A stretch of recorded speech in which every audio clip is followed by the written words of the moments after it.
why do cancerous cells do what they do?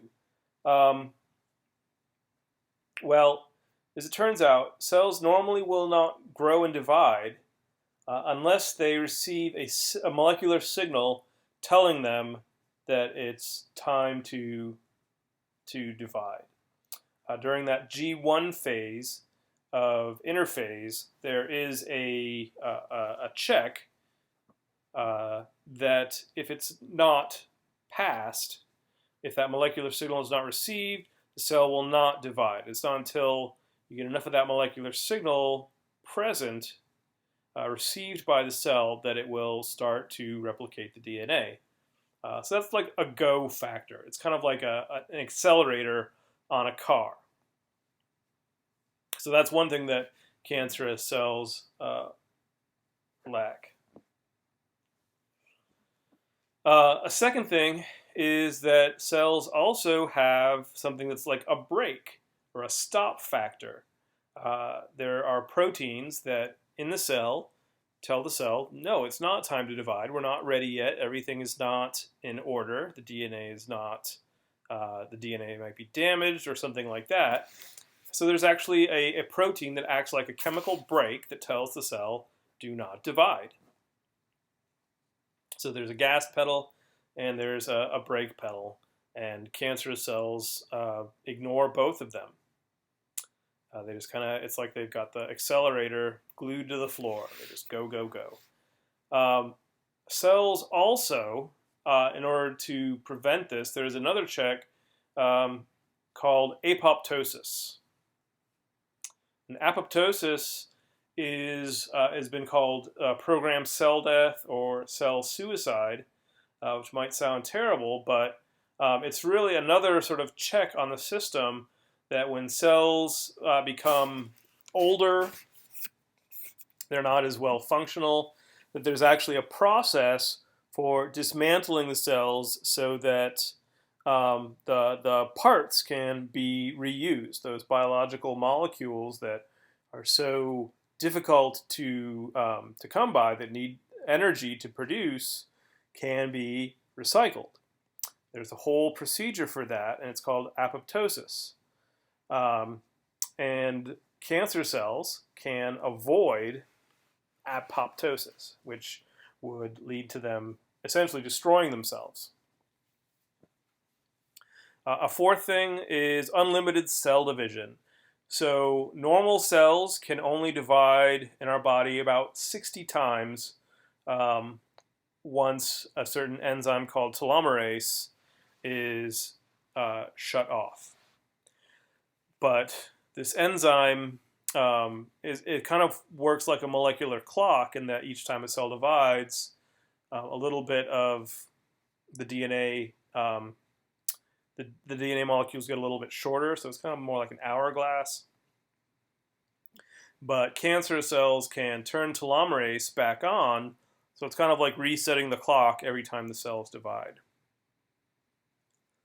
A fifth property of cancerous cells is that many of them not only can grow without a go factor and don't respond to a stop factor, but they can start producing their own factors that they can export from those cells to keep that cell lineage going.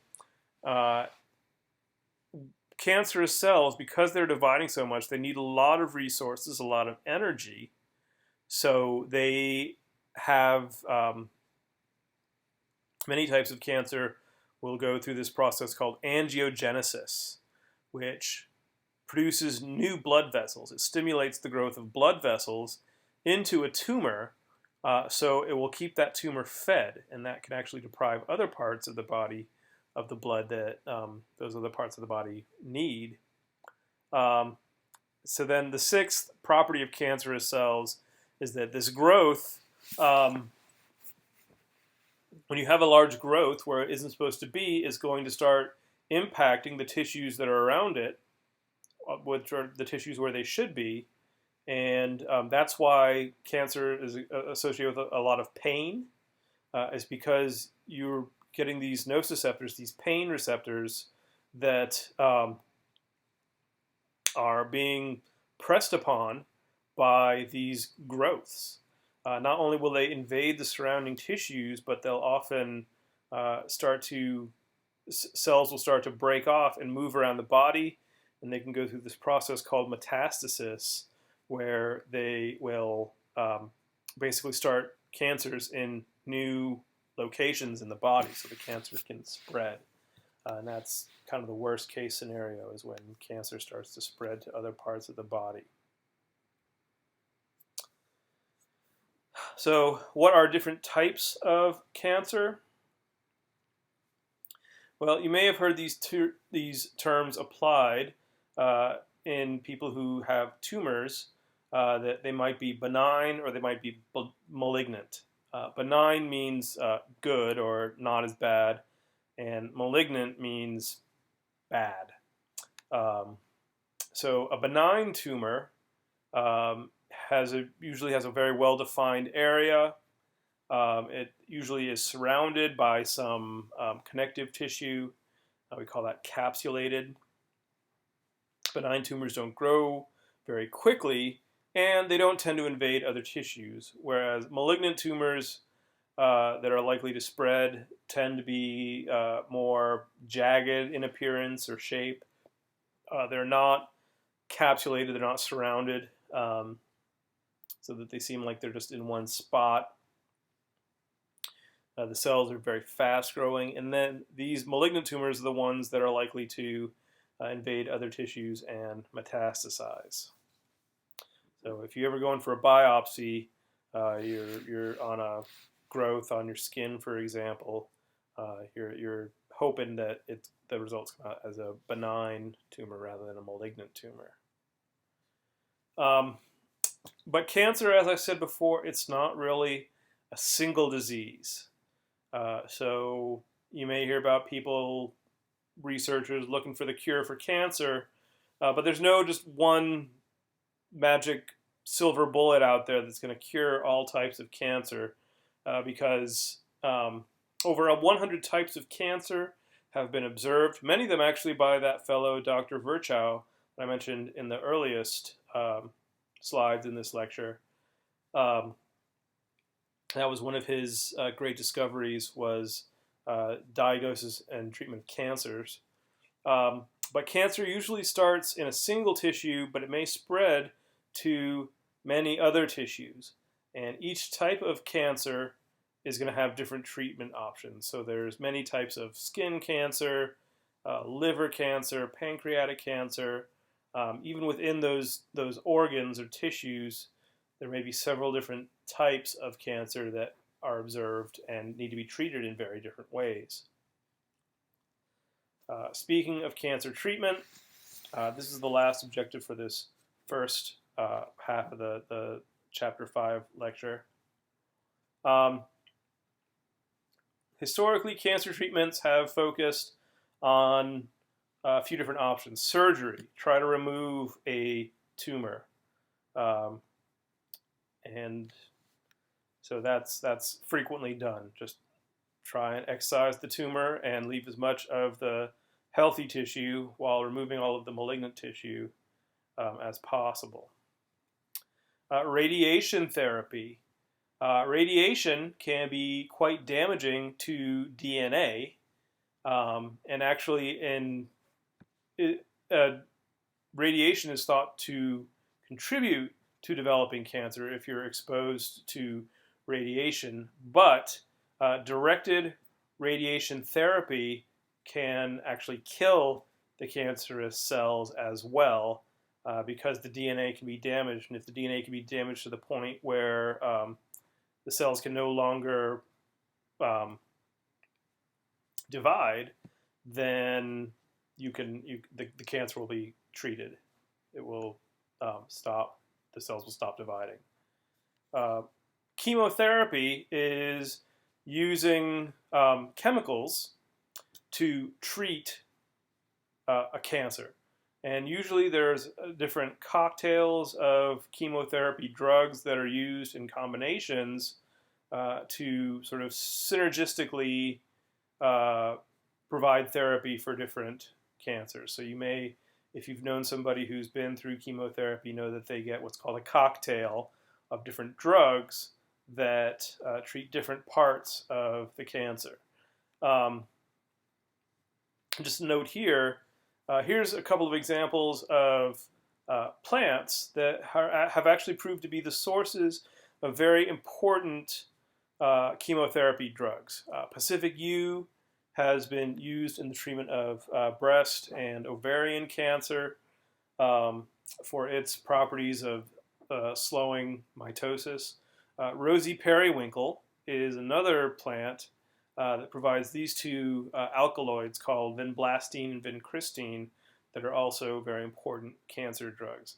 So a lot of the chemotherapy agents that we're using, even in the modern day, are still derived from nature and natural sources.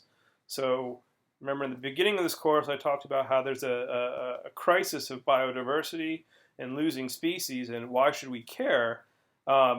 This is one reason, is that these are not exactly plants that you would find in your backyard or plants that we know a lot about. But if we didn't have research into these lesser known organisms, we might not have these important life-saving medicines to use as chemotherapy agents. Okay, but the expression says an ounce of prevention is worth a pound of cure. Cancer is still the second leading cause of mortality in the United States. But all of this research into treating cancer, a lot of that research has also gone into finding out what are the root causes of cancer. Are there certain types of cancer that we can prevent? And certainly there are a lot of preventative measures that we can take to minimize our risk of developing cancer. And exposure to the sun is certainly one that has become, there's a clear correlation between long-term exposure to the sun and the likelihood of developing many types of skin cancer, including melanoma, which is a very lethal form of cancer. Things like using tobacco. It's now known that tobacco products are correlated with greatly increased risk of cancer. So lifestyle choices are something that might help us to reduce our risk of getting cancer, reduce our societal risk of cancer. And then even more recently, we found that even some viruses have been linked to increased risk of cancer. So Gardasil is the human papilloma virus vaccine, which I've actually had my daughters get vaccinated with this Gardasil to dramatically decrease their chances of developing cervical cancer in their later years. So cancer research has brought this to our knowledge and attention as well. As far as cancer treatments go, and kind of sort of to end this chapter on a somewhat hopeful note, I'm going to toss the lecture over to Dr. Jim Olson and a TED Talk that he gave a few years ago. He is a pediatric oncologist, so he's treating childhood cancers. It's a 22-minute talk, but almost every student who I've sort of made to watch this video has said that it's been well worth their while. So I hope you find it to be that way. And then in the next lecture video, I'll start talking about meiosis.